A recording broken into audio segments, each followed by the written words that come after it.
Welcome back to Face the Nation. For some analysis, we're joined by former Obama White House Chief of Staff and now CBS News contributor Bill Daley and Bill Kristol, the editor of the Weekly Standard. Bill Daley, I want to start with you. This news from the website, it's doing better. Is the White House, is the administration back on the good road here? I think it's obviously, I'm sure there's a lot of relief at the White House. They know that they've got a very deep hole to come out of. Obviously, if the success that they're predicting is going to begin today by virtue of the website being up and running better is fulfilled and then grows off of that, they've taken an enormous step to begin to come back. You know, this is a game, sports analogy here would be it's singles and doubles. There are no triples or home runs to begin to change this equation. So I think this is a very solid double. But it's a long game, and they've got a lot of hits to be made by them in a positive way. Bill Kristol, I want to talk to you about the politics of this. On the one hand, Republicans have benefited enormously from these troubles. On the other hand, Scott Walker, governor of Wisconsin, makes the point that you can't beat something with nothing. And so, do Republicans have to kind of say, here's what, in fact, we want to do on health care? Yeah, they do. But I think, to be fair, Republicans have benefited mostly from the substance of Obamacare. I mean, what's the big issue been for the last 3-4 weeks that Republicans have been hammering, and a lot of individuals have been hammering? If you like your plan, you can keep it. If you like your doctor, you can keep it. That doesn't change.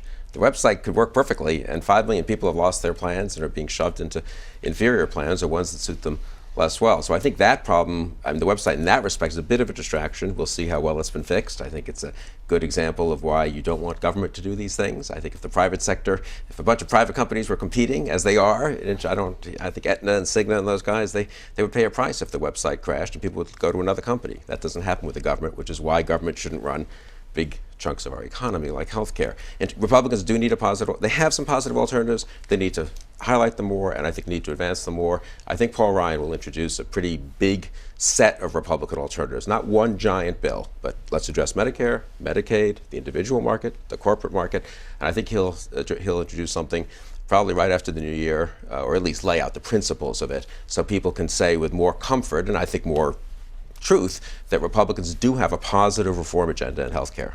Bill Daley, you write in the Washington Post today about how difficult it is to manage in the federal government. So talk about that. Is this just a management problem, that it's just hard to do stuff in the federal government? Well, it is very difficult to do such a major, complex thing for the federal government, project like this. And there's plenty of examples, and we cite them in the op-ed piece, of the federal government trying to do major technological changes to systems and the difficulties of that.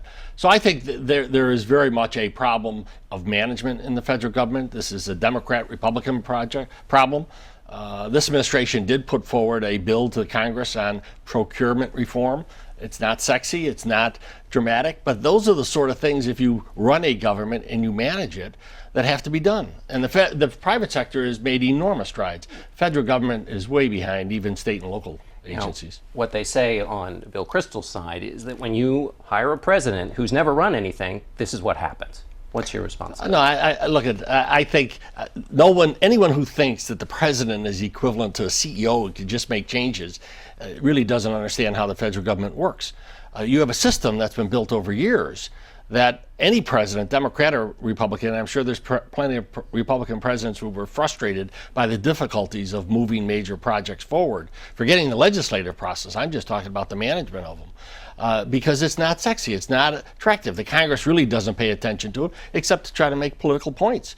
And I think at some point, a president and the Congress has got to take some of these issues more seriously than they do. Bill Kristol, Governor Scott Walker says, the next president on the Republican side should be a governor because they make decisions, they have executive experience. With the health care example before us, is he right? Should senators just need not apply? No, I think the next Republican nominee will be the person who has the best agenda for the country going forward. I think having been a successful Republican governor, especially perhaps in a state that has voted for President Obama, so it's not as easy to be a successful Republican governor in that kind of state, will be a huge credential. But being a successful governor is a credential. It's not the reason people ultimately vote for you. Think of the governors who become president: Ronald Reagan, Bill Clinton, George W. Bush. They all had national agendas. Reagan, obviously the conservative agenda; Clinton, the new Democrat agenda; George W. Bush, compassionate conservatism. They spent a lot of time thinking about what does the country need, what does the nation need. And I think the Republican governors it's fine. Scott Walker's running for re-election now. I think he'll be re-elected. But they'll need to pivot and say, this is my national agenda, not just I was a good governor in this particular state. I guess, if I can, some people have forgotten that the last Republican nominee was a former governor. So it's not a panacea. it's not the end. Let me now pivot to Iran. The administration says, you're very critical of the administration, you say they've essentially thrown away a core objective of U.S. policy. They say, but your alternative is war.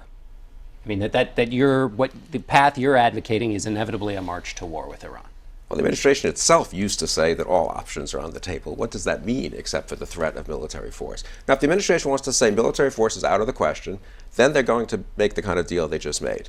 But if the administration is serious about the possibility that we really need to stop the nuclear program, allowing them to continue enrichment, to continue to have the centrifuges, to continue to have the Iraq heavy water plant, that's not serious about stopping the Iranian nuclear program. And as President Rouhani gloated to the Financial Times yesterday, he's 100% confident that they're not giving up their nuclear program. Bill Daley, what's your view of this? First of all, we have to remember it was this president who got these tough sanctions, and he brought the world together to have the UN implement them. And he has said, and so has John Kerry, that military action is not off the table.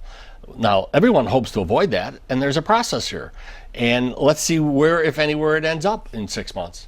And I think to not go down this path or to try to stumble it at this point only leads to one conclusion, and maybe some people want that. I don't think most people do. No question, this president understands what a problem Iran is to the world, what it has been to the United States, and understands that they will not end up with the nuclear weapons, and the president has said it. The president had a tough time selling his policy in Syria to members of his own party in Congress. What chance does he have on this? Well, I think he's got a pretty good chance, because I think most people do want to see this 6-month process, see if it works. And the rest of the world wants it. We are not alone in this thing. And that's an important factor also. Last word. But giving up the sanctions without getting anything serious in return is a huge mistake. It's going to be very hard to put those back into place in 6 months or 9 months or 12 months. You already see French automakers today announce they're ready to go back into Iran on January 1st.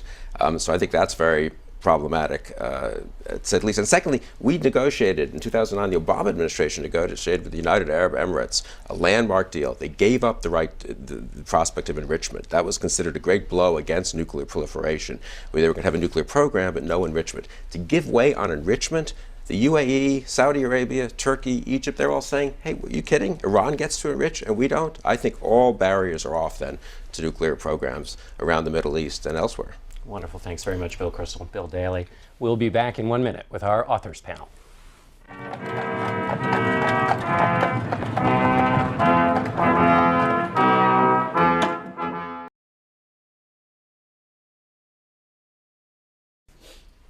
Now we turn to the authors of 3 new books about past presidents. Doris Kearns Goodwin is author of The Bully Pulpit, Theodore Roosevelt, William Howard Taft, and the Golden Age of Journalism. Scott Berg is the author of a new biography of the president who followed those 2 men, Woodrow Wilson. And New York Times reporter Peter Baker, who's written Days of Fire, is here. Days of Fire, Bush and Cheney in the White House. Thank you all for joining us. Doris, I want to start with you. I have a feeling that every president after Teddy Roosevelt curses him for coming up with the idea of the bully pulpit, this idea that if you just speak excellently, that everybody will come to your point of view. And even FDR, somebody else you've written about, said that he could never go faster than the country. So which is it? Is it the bully pulpit, or you have to kind of go along with where the country already is? It's probably both. I mean, I think what Roosevelt understood in his time was that he needed both his own speeches and his great command of language. You know, speak softly and carry a big stick. The square deal was exactly where the country wanted to be at that time. He wasn't moving faster than the country, but he was moving faster than the Republican majority in the Congress wanted him to move. But he also understood that you can't be your own bully pulpit, you need the press. And he had the most remarkable set of relationships with the press. He had them in during his barber hour, you know, when the guy's trying to shave him and he's running around. He had them in there when he was doing his mail at the end of the day. And he was colorful, so they loved to follow him. So there are a lot of reasons why it worked for him. But I think it has been diminished in modern time, because then you got the speech in full in the newspaper. Up to FDR, you have his radio thing. Everybody's listening. 80% of the people are even JFK up to Reagan, they're only watching the speech. Now you've got your own network. You may be watching cable. You may be hearing the pundits criticize the speech before it's even begun. We're distracted. Breaking news comes in. So it has been diminished over time, and they probably do curse him. Right, and there have probably been 10 Twitter responses to what you've just said now in real time. So, Scott Berg, I want to talk to you about Wilson. He said at the presidency that a president is at liberty to be as big a man as he can be. But then when he was in office, he had some trouble with Senate Republicans, not unlike this president, and he called them a little group of willful men. So talk about that tension. Bigness to the office, but also constrained. Yes, and I would say he entered office building on what TR had put there. He really picked up that ball and ran with it, came in with a very aggressive, progressive agenda, and also really took press relations to a new level by being the first president to hold press conferences rather regularly, in fact. He was blessed with a Democratic Congress when he arrived, which diminished with each congressional election, such that they were beginning to filibuster in ways that the Congress had not filibustered before. It became a rather regular practice on behalf of the Senate, in fact. And Wilson then stepped in, and actually he was our only PhD president. He was a professor of history and jurisprudence, and he came in and gave a little lesson in congressional law, and basically he introduced the notion of cloture after giving that that speech about a little group of willful men. And he, 4 days after his second inaugural, we introduced cloture to senatorial debate, congressional I like debate. the we. You see, he's living back in that time. I like it. Isn't that Don't true? we? Mrs. Of Feast course is- we do. I meant we Americans. No, And no, these- I'm teasing you. I do the same thing. Peter Baker, we have both lived in the day where presidents don't have such good relations with the press. I like this notion of that. But in your book, we were talking about the constraints on the presidency. The President Bush said at the end of his time in office that one of the things that struck him was how little authority I have. Right. How is that the case? This is a president who launched 2 wars. I mean, he did a lot of things in office. He did manage to do a lot of things in office. Look, he's talking to an aide who asked him at the very end, as you say, of his presidency, what surprised you about being president? He says, how little authority I have. And I think it's actually a sentiment that a lot of his predecessors and even one of his successors might share. The frustration that you can't actually do everything you want to do, or that we as a public think you ought to do. We have built up the presidency. We've talked about the imperial presidency so much. We do it here on this program, throughout the media, in which we focus so much on one man, but he's one part of the system. And in fact, there's so many things a president cannot do and finds himself frustrated to do. Congress is one thing. President Bush had his frustrations with Congress, even though he had a Republican Congress for much of the time. He didn't always get his way. The bureaucracy is another. President Bush gives a second-term inaugural address, driven in part from Woodrow Wilson's idealism about spreading democracy around the world, and finds himself frustrated in the second term by his own conflicting priorities and a bureaucracy, a State Department that doesn't really buy into his program. Doris, I want to talk to you about these 2 presidents, Roosevelt and Taft. One kind of had it, one didn't. What was the missing piece? And why did Roosevelt, who picked Taft, miss it? It's so interesting. You would have thought that he would have seen that Taft, who he adored, he thought Taft had a better personality than he did. He said, I envy somebody with his likability. People take a longer time to like me. What he had not seen was that Taft didn't like politics. You cannot be president if you don't love it. Teddy said he loved it every moment of every day. He couldn't wait to be in the center of action. In fact, his daughter Alice said he wanted to be the bride at the wedding and the corpse at the funeral and the baby at the baptism. So all of the frustration that our modern presidents have, he would say, why? I love the presidency. And Taft didn't like political fighting. He didn't like to give speeches. He liked to be a deliberative person. He wanted to be on the court, and he eventually gets on the Supreme Court. It's a very different temperament. That's what everybody said about FDR. It's always a matter of temperament. Scott, temperament question. You mentioned that President Wilson was our one PhD president. Well, now, if you want to knock down a candidate, you call them an academic. You suggest that they are detached. So how did this man from the world of academia learn to use power? Where did that come from? Well, he did have a great gift, and that was oratory. He was possibly the greatest speaker of the day. He spoke as a modern politician now speaks. So, in fact, I think most of the politicians, especially FDR, I think, who was in his cabinet as an undersecretary, learned a lot from Woodrow Wilson. But he also brought all this intelligence to bear. And I think I think the country was looking for a new kind of leader in that moment. And I think they were looking for sort of the anti-TR in some ways, the anti-bluster, somebody who spoke straight to the people and did it in a very calm, reasoned way. He also, his intelligence actually proved to be a very good weapon for him. He really elevated the conversation in this country, and for one brief shining moment, there was dialogue in this conversation in this country at a very, very high level. Peter, there's something about a fifth year of presidencies, it seems, and this president is having some issues. George W. Bush had them. Was there a moment where, leaving aside the approval ratings and all of that, where George Bush, who was not known to be reflective or looking back, nevertheless learned something in his second term and took command of the office in a different way? Was there a moment where that was true? I think he does. Yeah, I think, in fact, the irony, of course, is that you get to be a better president in your second term, but by that point, the problems have so accumulated, the baggage is so grown that your ability to transcend that is even more limited. But, you know, I think by the time he looks at Iraq in the face in the end of 2006 and early 2007, he realizes this war has gone badly, it hasn't gone the way he wants, and he basically throws away 3 years of policy to go a different direction against all the popular wisdom, up against the Democrats in Congress who've just taken over the midterms, against his own Joint Chiefs of Staff, and he said, I'm going to send more troops and try to salvage the situation. Very daring, one of the most bold decisions the president has made in modern times, and I think that's a function of his comfort in office, his growing confidence after 6 years, despite all of the travails and the problems and the mistakes. I'd like to ask a final question to all of you.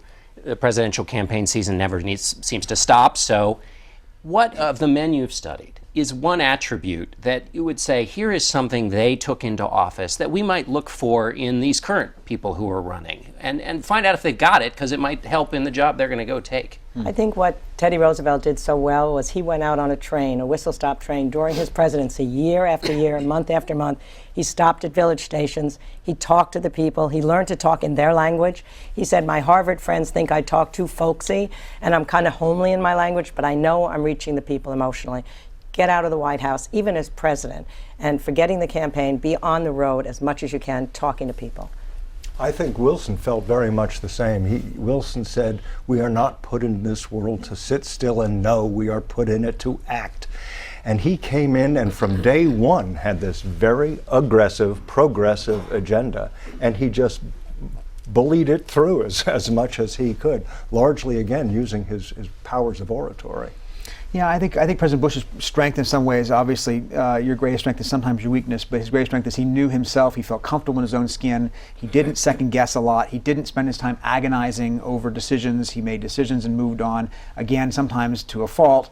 You know, I think a little second guessing is probably a healthy thing in a presidency, but he did not spend his time like LBJ often did at night, you know, just tormented by the decisions that he had to make, difficult as they might have been, and sometimes, you know, for better or for worse. All three of you write about a strong president and a close friend they had. I mean, you had Colonel House, you have Taft. What was it about those friendships, Doris, starting with you, and then the big break? All three of them had breaks with their closest. Let's talk about that quickly. Well, Taft and Roosevelt had been friends for decades, actually, and they both saw themselves as young reformers. And he brings him in as the central person in his cabinet. When Teddy's on trips around the country or in these whistle-stop tours, he's leaving everything to Taft. He says, don't worry, Taft is sitting on the lid, which of course then inspired huge cartoons of Taft sitting on a lid. But then Teddy needed to get back into office again. The progressives felt Taft had become too conservative.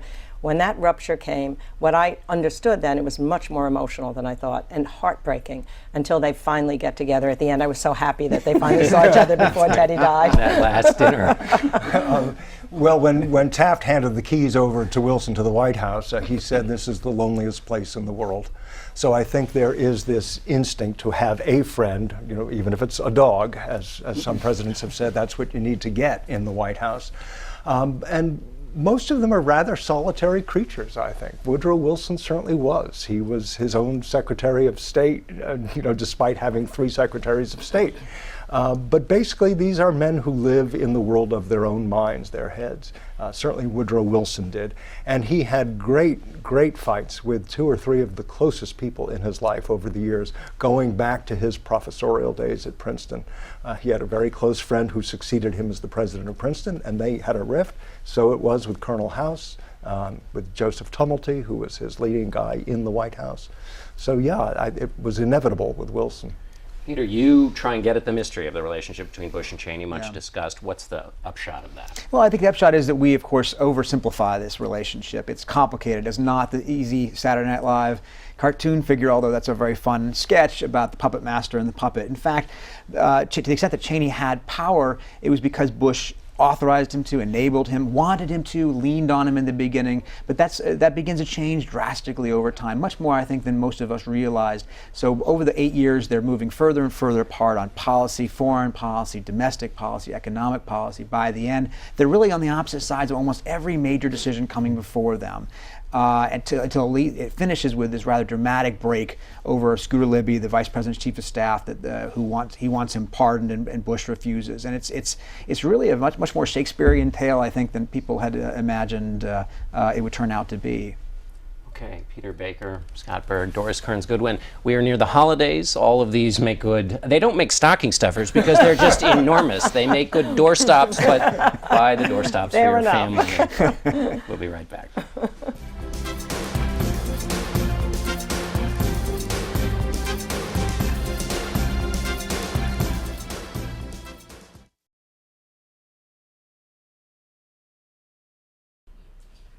Thank you for joining us today. Bob will be back next week. We hope you'll join us then. From all of us at Face the Nation, happy holidays. This broadcast was produced by CBS News, which is solely responsible for the selection of today's guests and topics. It originated in Washington, D.C.